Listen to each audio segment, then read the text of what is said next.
For the few who have seen them, they're known as the 28 pages. They constitute a small portion of the much larger report that was classified under the George W. Bush administration and are still hidden from public view today under Barack Obama.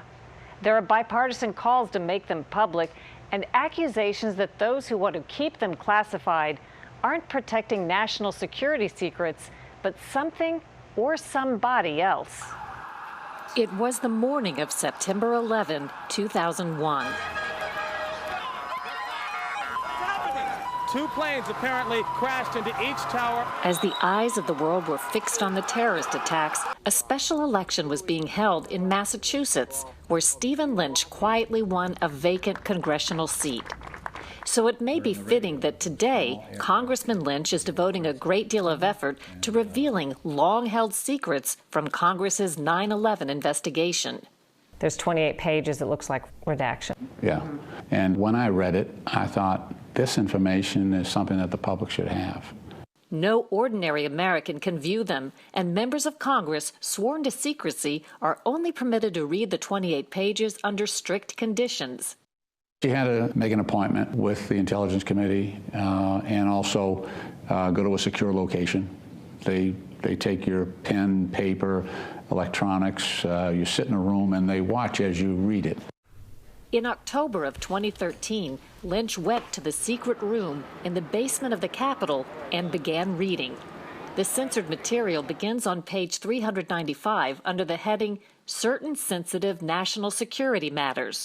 As you're reading the pages, what kind of realization was coming to your mind? It gave names of individuals and entities that I believe were complicit in the attacks on September 11th. They were facilitators of those attacks. They are clearly identified.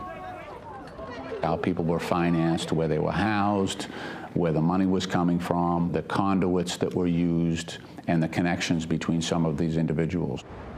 Individuals, he says, who were never brought to justice. But who are they, and why would the U.S. government want to keep the information secret? Former Senator Bob Graham thinks he knows. He co-authored the congressional report, including the 28 pages. Here are some facts. The Saudis know what they did. Second, the Saudis know that we know what they did. Graham has become a relentless advocate for releasing the records. He goes so far as to say the 9/11 Islamic extremist hijackers were only successful due to direct support from prominent Saudis named in the 28 pages. The Saudis deny that. 15 of the 19 hijackers were Saudi. Their leaders, al-Qaeda mastermind Osama bin Laden, was part of a powerful Saudi family with close ties to the royal family. The position of the United States government has been to protect Saudi Arabia at virtually every step of the judicial process. And that may be the problem. Could the 28 pages unravel the alliance between the U.S. and a close Arab ally in the Mideast? Terry Strada of New Jersey thinks that relationship is secondary to her right to know what's in the withheld pages. She lost her husband Tom, a bond broker, in the World Trade Center on 9/11. The couple's third child was just 4 days old. She's leading a fight to expose the names of those in the 28 pages who allegedly provided the means for the terrorists.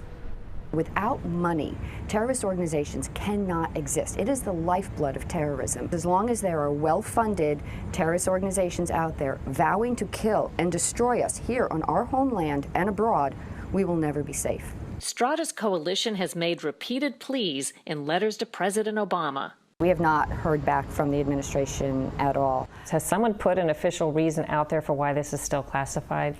Having read the 28 pages, I think it's to allow those individuals to escape accountability. Plenty of Democrats and Republicans have supported the need for secrecy over the years on national security or other grounds. We contacted more than a dozen key members of Congress, but none of them would discuss their position on camera. Former Congressman Pete Hoekstra read the 28 pages a decade ago when he headed the House Intelligence Committee.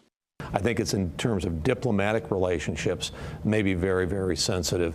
Today, Hoekstra is a business consultant, and he agreed to explain the rationale of those protecting the secrecy of the 28 pages because of what they imply about Saudi Arabia or other U.S. allies. I think they're concerned that it may be embarrassing to the countries or the individuals that are talked about in that section, and it's a complication that they'd rather not deal with. They're just saying, we've got enough problems. We've got to deal with ISIS, we've got to deal with Iran, we've got to deal with al-Qaeda. Reports of a Saudi connection to 9/11 were furthered by none other than 9/11 conspirator Zacarias Moussaoui. Last year, the al-Qaeda member gave rare prison testimony for victims' families suing Saudi Arabia for allegedly supporting terrorism. Moussaoui testified it was his job in the late 90s to create a database of al-Qaeda donors.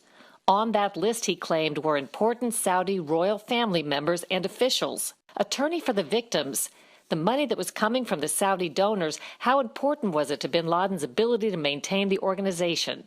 Moussaoui, it was crucial. Without the money of the Saudis, you will have nothing. It was absolutely fundamental. Lawyers for Saudi Arabia deny any link to terrorism. They say there's no evidence the Saudis supported or caused the attacks, calling Moussaoui's comments colorful but immaterial hearsay from a convicted terrorist diagnosed with paranoid schizophrenia. The Saudi embassy declined our interview request and referred us to a 2003 statement that said any idea they funded, organized, or even knew about September 11th is malicious and blatantly false. We can deal with questions in public, but we cannot respond to blank pages. Today, there's bipartisan support in Congress for a bill urging President Obama to release the 28 pages. And Hoekstra says today, 14 years after 9/11, he'd have to come down on the side of disclosure. I really can't come up with a good reason at this point in time anymore to keep the pages classified. For now, when it comes to fully understanding the deadliest terrorist attacks on American soil, what some view as a central chapter is written but remains untold. What do you think Tom would think, and what would he say about this particular issue? He would be laughing and saying, you go get him, Terry. You go get him. Don't let them get away with this. Don't let them hide the truth. And don't let the people that were behind it not pay, not be held accountable. Information such as this, on such a profound scale, should definitely be in the custody of the American public. We should know about this. This will inform us. This will help us.